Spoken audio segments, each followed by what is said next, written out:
Hi hello ಸ್ನೇಹಿತರೆ, ಇನ್ನೇನು ಆರಾಧನೆ ಬಂದೇ ಬಿಡ್ತಲ್ಲ. ಬರೋ ವಾರ ಗುರುರಾಯರ ಆರಾಧನೆಗೆ ಈ ಸತಿ ರುಚಿಯಾಗಿ ಎಲೆಕೊನೆ ಅನ್ನ ಎಲ್ಲ ಮನೇಲೇ ಮಾಡ್ಕೊಂಡ್ಬಿಡೋಣ.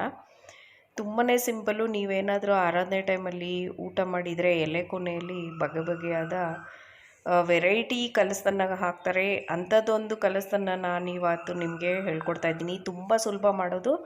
ಹಬ್ಬದ ದಿನಗಳಲ್ಲೂ ನೀವು ಈ ಥರ ಮಾಡ್ಕೋಬೋದು. ತುಂಬಾ ಟೇಸ್ಟಿಯಾಗಿರುತ್ತೆ. ಈರುಳ್ಳಿ ಬೆಳ್ಳುಳ್ಳಿ ಏನು ಹಾಕದೆ ರುಚಿಯಾದ ಕಲಸನ್ನ ಇವತ್ತು ಹೇಳ್ಕೊಡ್ತಾ ಇದ್ದೀನಿ.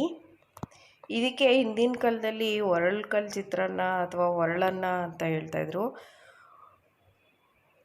ಗೊಜ್ಜನ್ನ ಒರಳು ರುಬ್ಕೊಂಡು ಅನ್ನನ ಅಲ್ಲೇ ಕಲಿಸ್ತಾ ಇದ್ರಂತೆ. ಅದರಿಂದ ಇದಕ್ಕೆ ಒರಳು ಚಿತ್ರಾನ್ನ ಅಂತ ಕರೆಯೋದು. ಬಿಸಿ ಬಿಸಿ ಅನ್ನಕ್ಕೆ ಕಲಸಿ ಬಡಿಸಿದ್ರೆ ಟೇಸ್ಟಿಯಾಗಿರುತ್ತೆ.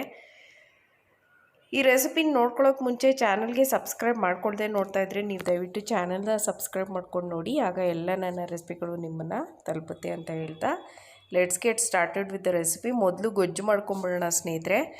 ಮಿಕ್ಸಿ ಜಾರ್ಗೆ ನೋಡಿ 1.5 ಕಪ್ಪು ಫ್ರೆಶ್ ಕಾಯಿ ತುರಿ ಹಾಕ್ಕೊಳ್ತಾ ಇದ್ದೀನಿ. ಕಾಯೇ ತುಂಬ ಇಂಪಾರ್ಟೆಂಟು, ಸ್ವಲ್ಪ ಜಾಸ್ತಿನೇ ಬೇಕಾಗುತ್ತೆ.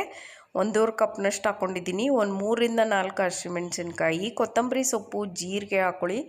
ಜೀರಿಗೆ 1 ಟೀ ಚಮಚ ಸಾಕು. ಒಂದು ಸ್ವಲ್ಪ ಅರಿಶಿನ, ಆಮೇಲೆ ಹುಣಸೆ ರಸನ ಹಾಕ್ಕೊಳ್ಳಿ. ಹುಣಸೆ ರಸ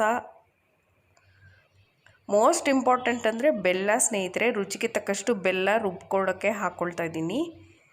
ಸ್ವಲ್ಪ ಪುಡಿ ಮಾಡಿ ಕೂಡ ನೀವು ಹಾಕ್ಕೋಬೋದು. ಒಂಚೂರು ಸ್ವಲ್ಪ ನೀರು ಹಾಕ್ಕೊಂಡು ತರ್ತರಿಯಾಗಿ ರುಬ್ಕೊಳ್ತೀನಿ. ನೋಡಿ, ಬೆಲ್ಲ ನಿಮ್ಗೆ ಎಷ್ಟು ಬೇಕೋ ಅಷ್ಟು ಹಾಕ್ಕೊಳ್ಳಿ. ನೋಡಿ, ರುಬ್ಕೊಂಡಾಯಿತು ಮಸಾಲೆನ. ಇದಕ್ಕೊಂದು ಒಳ್ಳೆ ಒಗ್ಗರಣೆ ಮಾಡ್ಕೋಬೇಕಾಗುತ್ತೆ. ಎಣ್ಣೆ, ಸಾಸಿವೆ, ಕಡಲೆಬೇಳೆ, ಉದ್ದಿನಬೇಳೆ, ಇಂಗು ಸ್ವಲ್ಪ ಜಾಸ್ತಿನೇ ಬೇಕಾಗುತ್ತೆ. ಒಳ್ಳೆ ಫ್ಲೇವರ್ ಬರುತ್ತೆ. ಹುರ್ಕೊಂಡಿರೋ ಕಡಲೆಕಾಯಿ ಬೀಜನೂ ಸೇರಿಸ್ಕೊಳ್ತಾ ಇದ್ದೀನಿ. ನೀವು ಬೇಕಾದರೆ ಗೋಡಂಬಿ ಕೂಡ ಹಾಕೋಬೋದು. ಕರ್ಬೇವಿನ ಸೊಪ್ಪು ಮತ್ತು ಒಣಮೆಣಸಿನ್ಕಾಯಿ ಇಷ್ಟನ್ನು ಹಾಕ್ಕೊಂಡು ರುಬ್ಬಿರೋ ಅಂಥ ಮಸಾಲೆನ ಸೇರಿಸ್ಕೊಂಡು ಲೋ ಫ್ಲೇಮ್ನಲ್ಲಿ 1-2 ನಿಮಿಷ ಹುರ್ಕೊಳ್ತೀನಿ. ತುಂಬ ಹೈ ಫ್ಲೇಮ್ನಲ್ಲಿ ಮಾಡ್ಕೋಬೇಡಿ, ಲೋ ಫ್ಲೇಮ್ನಲ್ಲಿ.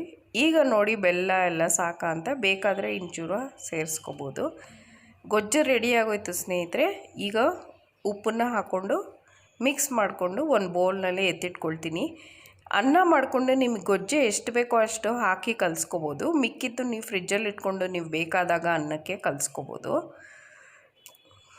ಲಂಚ್ ಬಾಕ್ಸ್ಗೂ ಕೂಡ ಸ್ನೇಹಿತರೆ ಈ ಥರ ಗೊಜ್ಜು ಮಾಡಿ ಇಟ್ಕೊಂಡ್ಬಿಟ್ರೆ ಬೆಳಗ್ಗೆ ಅನ್ನ ಮಾಡಿಕೊಂಡು ಗೊಜ್ಜನ್ನ ಮಿಕ್ಸ್ ಮಾಡಿ ಮಕ್ಕಳಿಗೆ ಹರಿಬರಿ ಇದ್ದಾಗ ಕಲಿಸ್ಕೊಟ್ಬಿಡ್ಬೋದು. ಈಗ ಬಿಸಿ ಬಿಸಿ ಅನ್ನ ರೆಡಿಯಾಗಿದೆ ಸ್ನೇಹಿತರೆ. ಈಗ ಸ್ವಲ್ಪ ಗೊಜ್ಜನ್ನ ಹಾಕ್ಕೊಂಡು ಒಂದು ಕಡೆಯಿಂದ ಕಲಿಸ್ಕೊತಾ ಬರ್ತೀನಿ. ಮೇಲೆ ಬೇಕಾದರೆ ನೀವು ಒಂಚೂರು ತುಪ್ಪ ಹಾಕ್ಕೊಂಡು ಕೂಡ ಕಲಿಸ್ಕೋಬೋದು. ನೋಡಿ, ರೆಡಿ ಆಗೋಯ್ತು ರುಚಿಯಾದ ಕಲಸನ್ನ. ಸಿಕ್ಕಾಪಟ್ಟೆನೇ ರುಚಿಯಾಗಿರುತ್ತೆ ಈ ಒರಳನ್ನು.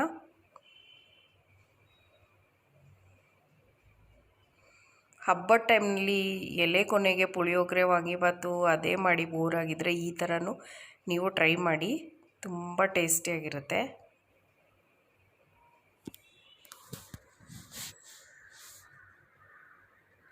ಇನ್ನೇನು ಹಬ್ಬದ ಸಾಲುಗಳು ಅಲ್ವಾ, ಈ ಥರನೂ ನೀವು ಒಂದು ಹಬ್ಬಕ್ಕೆ ಮಾಡಿ ಇಟ್ಕೋಬೋದು. ಹಿಂದಿನ ದಿನವೇ ನೀವು ಗೊಜ್ಜು ಕೂಡ ಮಾಡಿ ಇಟ್ಕೊಂಬಿಟ್ರೆ ಕಲಸೋಕ್ಕೆ ಕರೆಕ್ಟಾಗಿರುತ್ತೆ.